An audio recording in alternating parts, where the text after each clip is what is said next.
Vamos mergulhar hoje numa das histórias de espionagem mais inacreditáveis da Guerra Fria. E quando eu digo mergulhar, é no sentido literal mesmo, porque essa história se passa debaixo da Terra. Pois é, essa pergunta é a chave para a gente entender a Operação Gold. Uma história que mistura uma genialidade de engenharia com uma traição, olha, de cair o queixo. Ok, então para a gente entender como esse plano maluco surgiu, a gente precisa voltar no tempo. Pensa só, Berlim, logo depois da Segunda Guerra, a cidade está dividida e é literalmente o epicentro, a linha de frente da Guerra Fria. Então, qual era o problema? A inteligência do Ocidente, a CIA dos Estados Unidos e o CIS britânico estavam com um abacaxi para descascar. Os soviéticos, que não eram bobos, pararam de usar rádio para se comunicar, que era super fácil de interceptar, e passaram a usar cabos telefônicos subterrâneos, super seguros.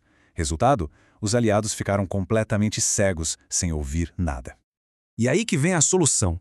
Uma ideia tão, mas tão ousada, tão arriscada, que sério, parece coisa de filme de espionagem. O nome Operação Gold. Certo, o plano era genial, mas como tirar isso do papel? O desafio de engenharia que eles tinham pela frente era simplesmente gigantesco. E o que eles fizeram foi uma verdadeira obra de arte da espionagem. Tudo construído na moita, em segredo absoluto, literalmente debaixo do nariz dos soviéticos. E para se ter uma ideia da ambição do negócio, estamos falando de um túnel de quase meio quilômetro. Ele saía do setor americano, passava por baixo da fronteira e entrava bem no meio do território soviético. Agora imagina o trabalho. Para construir isso, tiveram que tirar de lá, sem ninguém perceber, 3.000 toneladas de terra. É terra pra caramba! E tudo isso sem levantar a menor suspeita. E o custo, claro, foi na mesma proporção. A conta final bateu em 6,5 milhões de dólares. Para colocar em perspectiva, com essa grana dava para comprar 2 dos mais modernos aviões espiões da época, os U-2. Beleza, túnel pronto. Um feito incrível. Mas e agora? Agora começava a parte mais importante. Ligar os gravadores e começar a ouvir. E olha, as informações começaram a jorrar. E eles ficaram nessa por quase um ano inteirinho. A CIA e o CIS tinham basicamente um telefone direto para o centro de comando soviético. Dava para ouvir tudo. O que eles conseguiram foi um tesouro, uma mina de ouro de informações. Porque os oficiais soviéticos achavam que a linha era segura, né? Então falavam de tudo, abertamente, sem filtro nenhum. O volume de dados era absurdo. Foram quase 90 mil conversas gravadas. Isso deu uma visão de dentro da máquina soviética que ninguém nunca tinha tido antes. Então, do ponto de vista do Ocidente, a operação era um sucesso absoluto, um golaço. Até que, numa noite chuvosa de abril de 1956, tudo mudou.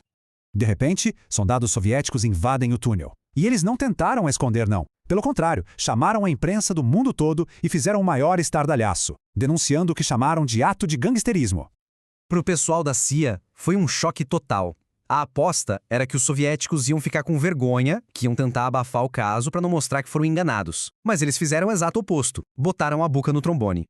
Para o Ocidente, no fim das contas, a história acabou virando até uma vitória de propaganda. Serviu para mostrar, olha como a gente é bom de engenharia, como a nossa tecnologia é superior. A narrativa era de um sucesso brilhante que, infelizmente, foi descoberto.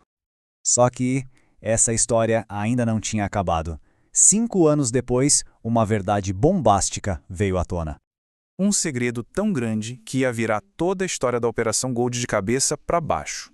Vamos então a essa reviravolta. Porque a verdade, quando finalmente apareceu, mostrou uma coisa inacreditável. A operação inteira, desde o começo, tinha sido uma farsa. E a chave para entender essa farsa toda tem nome e sobrenome. George Blake, um oficial de altíssimo escalão da inteligência britânica que, na verdade, era um agente duplo.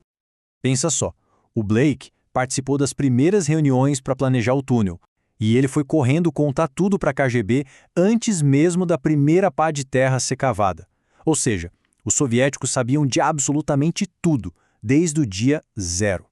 Aí fica a pergunta de $1 milhão, né? Se a KGB sabia de tudo, por que eles deixaram o Ocidente construir o túnel e ouvir suas conversas por quase um ano?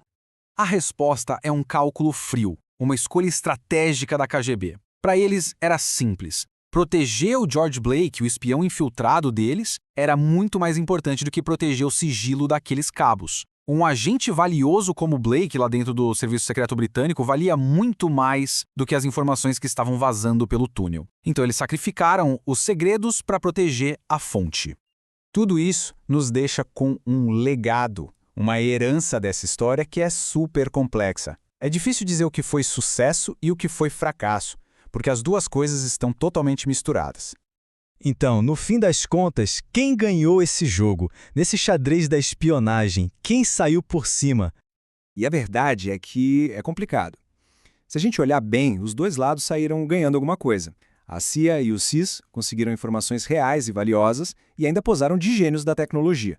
Por outro lado, a KGB protegeu seu espião mais importante por anos e ainda controlou toda a história da descoberta do túnel.